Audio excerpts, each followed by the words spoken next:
Hello and welcome to today's program. I am Ogechukwu Ukegwe. The Nigerian government has approved a 12.9 billion grant for 4 key government health agencies to improve healthcare delivery in Nigeria.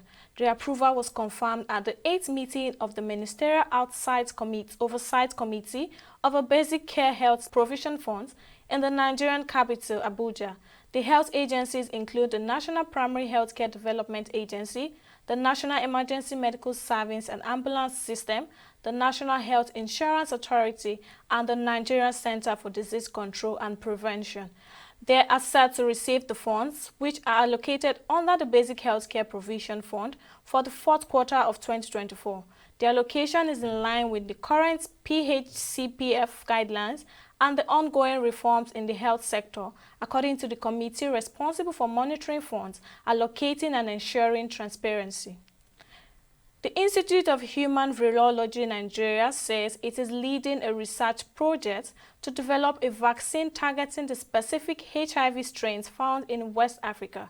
The institute says it is partnering with the World Health Organization, the USAID, and other global organizations to address the challenges posed by infectious diseases in the region. Speaking during the Institute's 20th anniversary celebration in Abuja, the IHVS Chief Executive Officer Patrick Dakum highlighted the Institute's achievements and ongoing efforts in disease control. He emphasized that the IHVN has grown from focusing on HIV, tuberculosis, and malaria to tackling non-communicable disease and training healthcare professionals. The executive director of the IHVS International Research Center of Excellence says the project ensures that the West Africa has a voice in global HIV vaccine development. She added that the vaccine project aims to sequence the HIV variant found in West Africa and develop a construct suitable for clinical trials. Let's head for a short break, but when we return, we'll be discussing Nigeria receiving the first batch of malaria vaccine. Stay with us.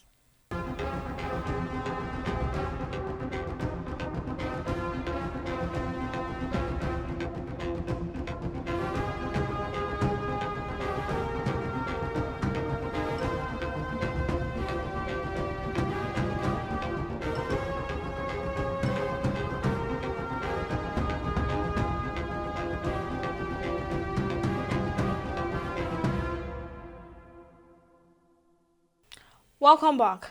Nigeria has received the first batch of 846,000 doses of the R21 Malaria Vaccine from Gavi, the Vaccine Alliance.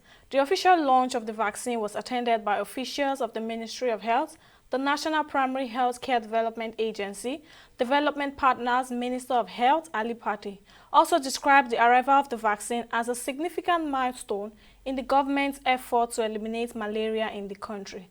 He said the vaccines would first be distributed to states with the highest burden of the disease, particularly Kebbi and Bayelsa, and would serve as a complement to other treatments for malaria. Pate also cleared the air on concerns about efficacy of the vaccine, stating that it has proven to be safe and efficient for malaria treatment. While joining me on the program to discuss further is Dr. Philip Njemanze, Chairman, Chidcon Medical Center, Imo State. Thank you for joining us on the program. So what would you say are the key benefits of the R21 malaria vaccine, and how do you think it will contribute to Nigeria's malaria control efforts? Yes, the R21 is one of the developments in the malaria vaccine, which people are looking forward to could actually be a very key element in the eradication of malaria and, of course, bringing down even the incidence. I must say that it's not a magic bullet. Vaccines are not magic bullets. They are basically one of the arsenal in our whole momentum to fight malaria. It's a welcome development, quite right. But, you know, one has to look at it from that point of view that it's one of the elements which we will use, but it's not a magic bullet by far that will be a game changer in the sense of eradicating malaria. Most of the countries who have done this, eradicated malaria, never really used vaccines for this. So the basic things of sanitation, hygiene, water, potable water are still the key points which will make a difference in malaria eradication.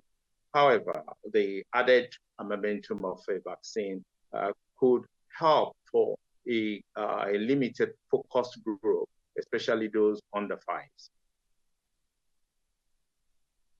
How would the introduction of this malaria vaccine specifically impact infection rates in Nigeria? Yes, I think it will make a difference with regards to the focus group, those under 5, because these are the most vulnerable of our population. And if the malaria vaccine works as well as, as it has been said to do, then we should expect that the incidence, overall incidence, and of course, more importantly, the case mortality will go down, especially in this focus group of under 5s, under 5 years of children. Can you explain the significance of receiving this dose of vaccine at this time in the context of Nigerians' fight against malaria? Yes, well, it is significant because we have always advocated for a national program for eradication of malaria. Countries have done this right in the 40s, 50s, 60s. So many decades ago, many countries have undertaken this, and we do not see any reason for Nigeria not to eradicate malaria. Egypt just got its certification for eradication of malaria. If Egypt can do it, why can't Nigeria do it?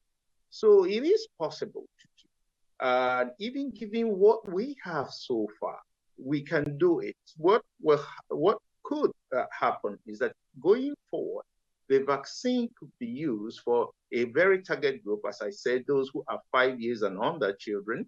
And then in general population, you still have to protect. And we have advocated a very simple way of declaring malaria days. So when you have malaria days, 4 malarial days in the year, so spread 3 months apart.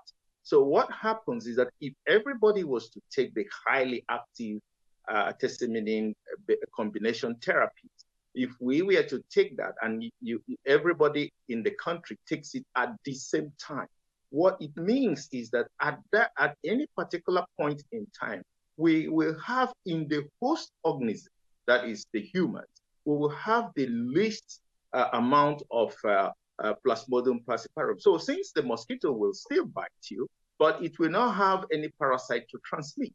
So that doing that for consecutively for 2 years will bring down the incidence significantly to the point that we can move towards eradication. Of course, you need sanitation and hygiene, and you need also the potable water so that people will not be going around and collecting water in water ponds, which are breeding sites for mosquitoes, because it's a vector-borne disease.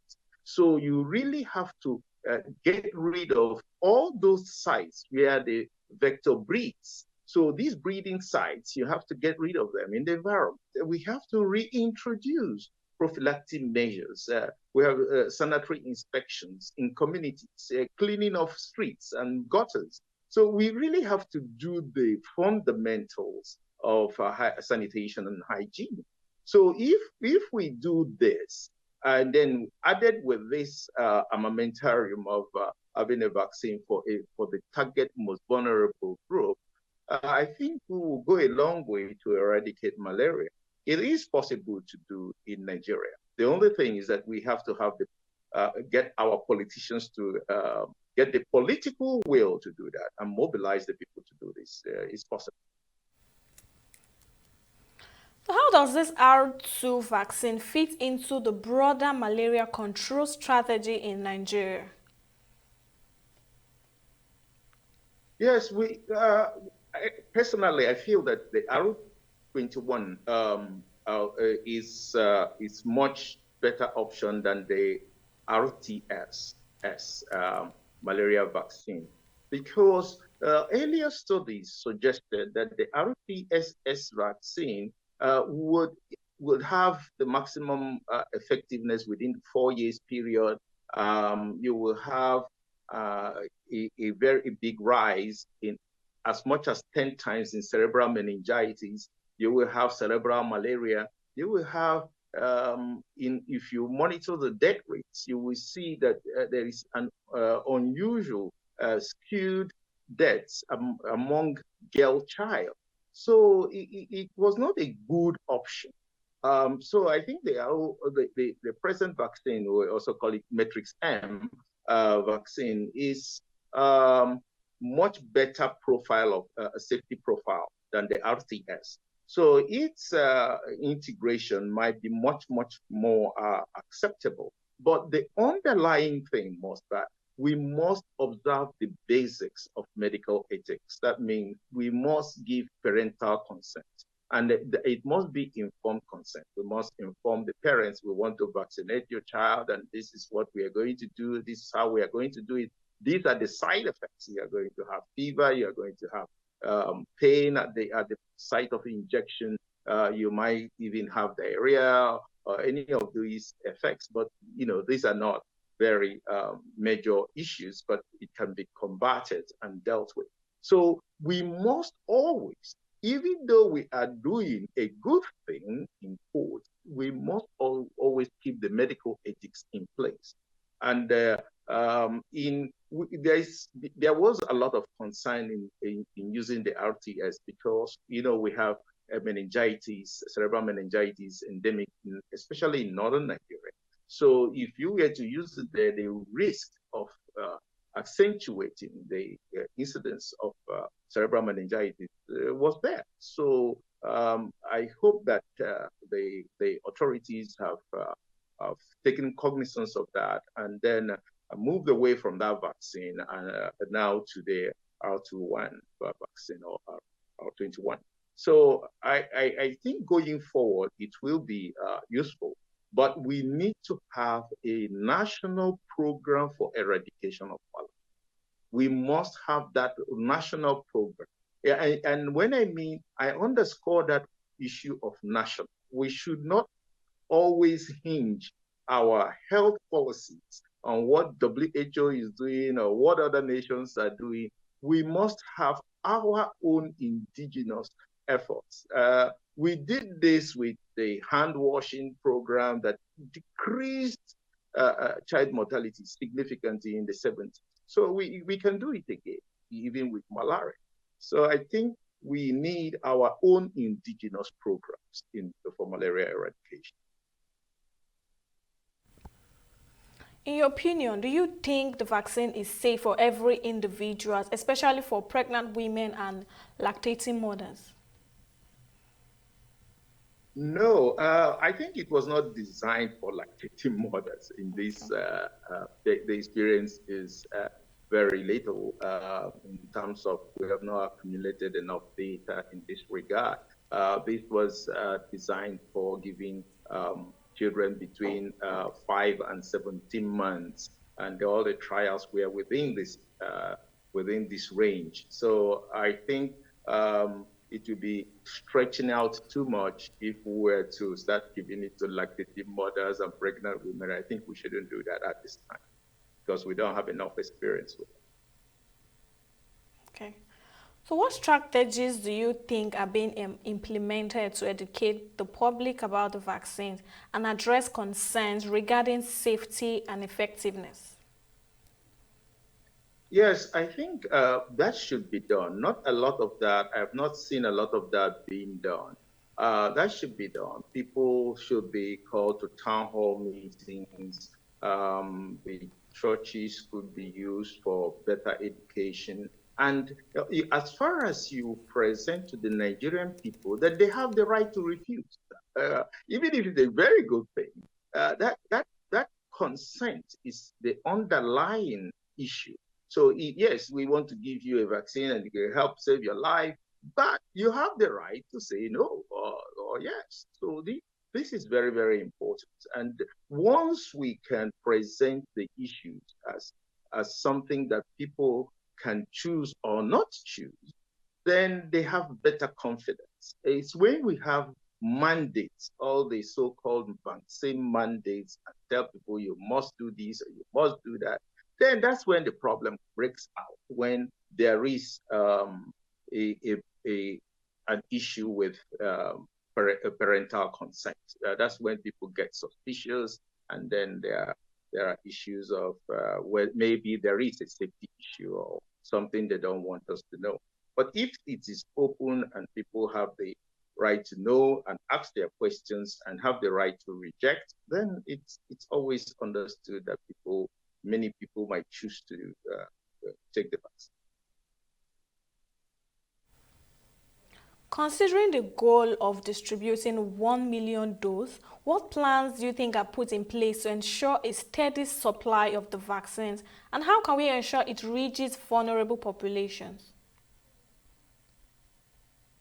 I think before the scale up, any plan to scale up, we need to accumulate our own experience. Mind you, you are advocating something which is based on studies done elsewhere. Nigeria has its own peculiarities, both in terms of nature, in terms of the people, their habits, their traditions, and their ways of life. So I think we should take this into consideration, and there should be a precautionary approach to this. So when we do the first sample, we look at it and study the data and see what we have achieved with it, observe the side effects which people have reported, and then do some long-term monitoring before we start integrating this into our health calendar for vaccination. How do you anticipate the public will respond to the introduction of this new vaccine, given existing vaccine hesitancy? Well, the public, again, you see, what happened with the COVID experience was all the talk about mandates and mandates. I think if we move away from that and haven't learned some lesson, that we need the people to consent to issues, including vaccine issues.